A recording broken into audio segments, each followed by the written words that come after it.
I think approaching Valentine's Day like it's potentially a new experience and trying to get out there and try something new, trying to get out of kind of your comfort zone.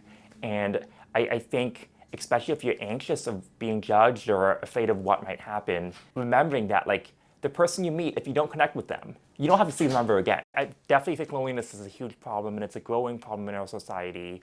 I think people just feel like isolated, especially when there's so much movement to different cities. I think the growing presence of social media where people don't really develop a true connection with other people.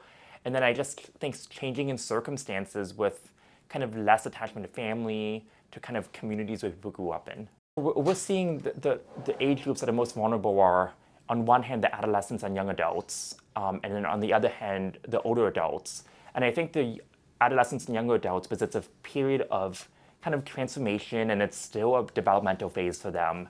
And what we're seeing is there's a lot more social media use, especially if they spent 1 or 2 years at home during COVID. One of the big things is not being afraid to get out there and meet up with people.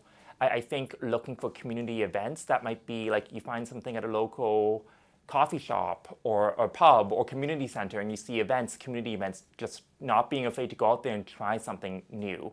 So in 2023, the Surgeon General at the time, Vivek Murthy, published a report on loneliness and social isolation.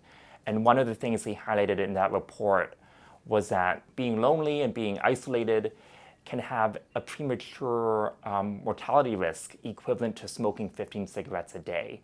And by that, what he meant was that like smoking 15 cigarettes a day obviously shortens your life, right? He said that being lonely and being isolated is kind of equivalent in that it shortens your life in the same comparable amount.